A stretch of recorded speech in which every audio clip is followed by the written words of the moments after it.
Welcome, everyone. It's January the 26th. Welcome to another episode of Wise Orange News Bits. Today, I want to talk about uh, economic disparity and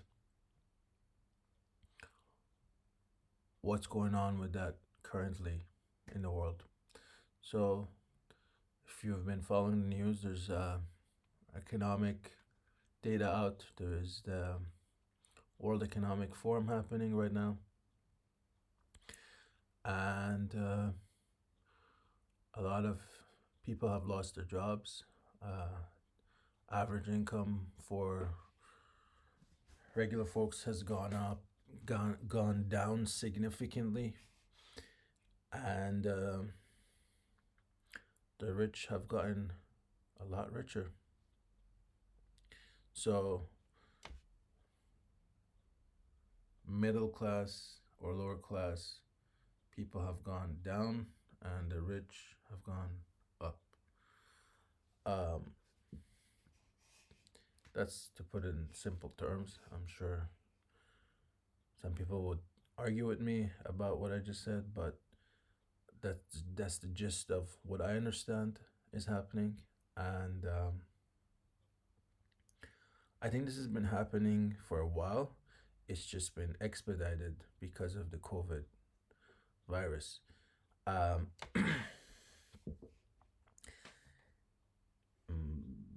I think we live in a world where uh, fundamentally there is an injustice. I think there's economic injustice, just as there is racial injustice, and people have uh, tried to change that, or you know, people like Martin Luther King or Mandela have fought racial injustice. I think we need to fight economic injustice. And the reason why I think it's unjust is there's this I have this debate within me. Is this because something in my mind is like, oh, well, people can always move up the economic ladder, right? And it's just totally up to them. But that's just a sort of a fairy tale in some ways. All you need to do is look at economic data.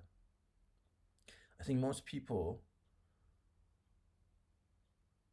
don't move, especially within the last couple of decades in the US. Economic disparity has gotten worse. So not only people haven't moved up, but the people who were up have moved a lot higher, right? The gap has gotten bigger. So um, I think that just tells me that people stay where middle class or the poor stay where they are, if they're lucky, maybe, and the uber rich get richer. So you can't, I don't think it's a fair statement to say that, uh, let's say the color of your skin is something you can't change, right? At least not right now. Um, but, your economic situation is something, it's entirely up to you. As much as I want to believe that, data and what I see around me just tells me that that's not the case. And then there's those jobs or ways of being or occupations, whatever, however you want to think about it, that their primary purpose is not to make somebody very wealthy. They serve a non-monetary uh, purpose, which is important for society. Like, take those two people, Mandela and Martin Luther King. They didn't get paid for what they did. They got nothing, no pay, Nobody paid. You don't get paid to be an activist and go to jail. And yet, what they've done for humanity is of great significance. So, what happens to them? Or the people like them? These two people are famous. They're the cream of the crop in what they did, but there are lots and lots of activists who are in jail that we've never heard of, or that are not in jail, and they're doing work that is important to humanity and to their communities, but they don't get paid for it. So, um, what do we offer them?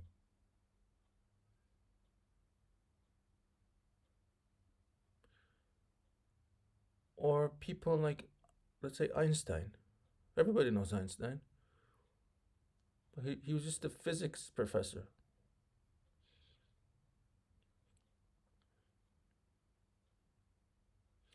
I don't think he made huge amounts of money.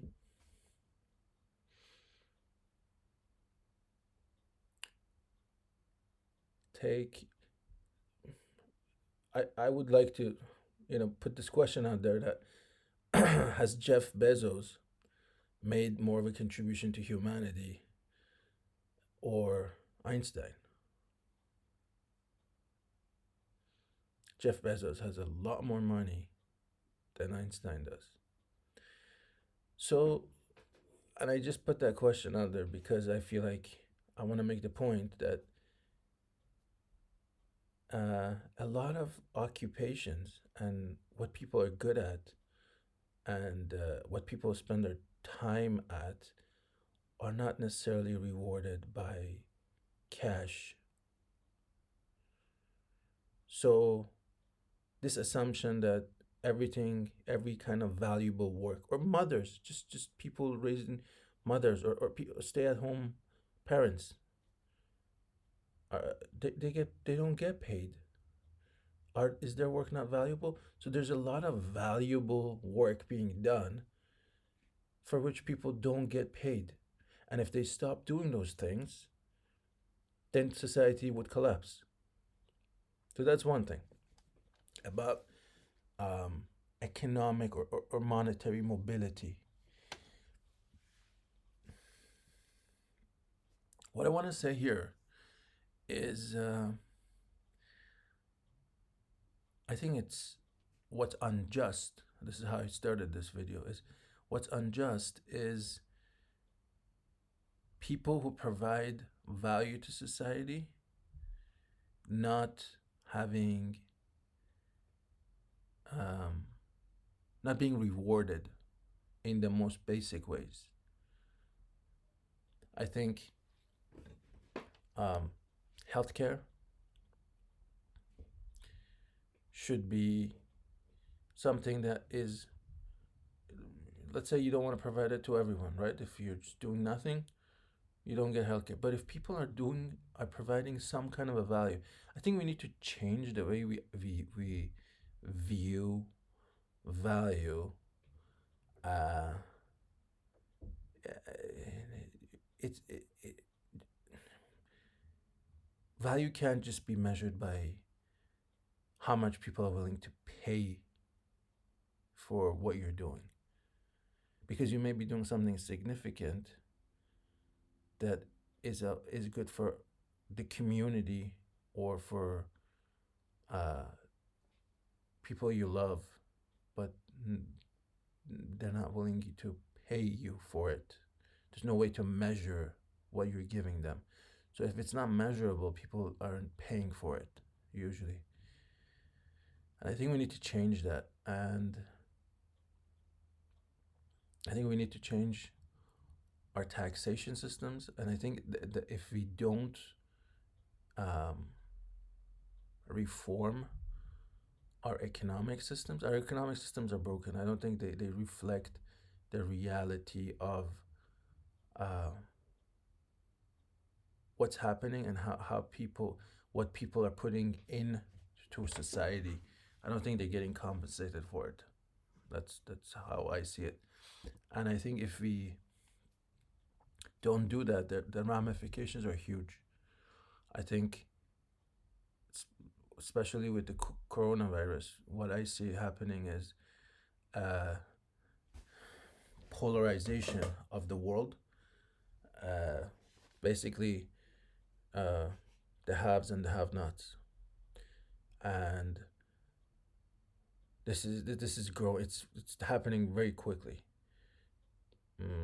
And I think if we don't address it, it can escalate, and it can lead to some pretty disastrous results if left unchecked. So I want my goal from this video is to make you think about it and ask yourself what you think is fair. What how you would imagine um, a fairer economic system. And if you have any comments, you can leave your comment underneath this video. Thank you.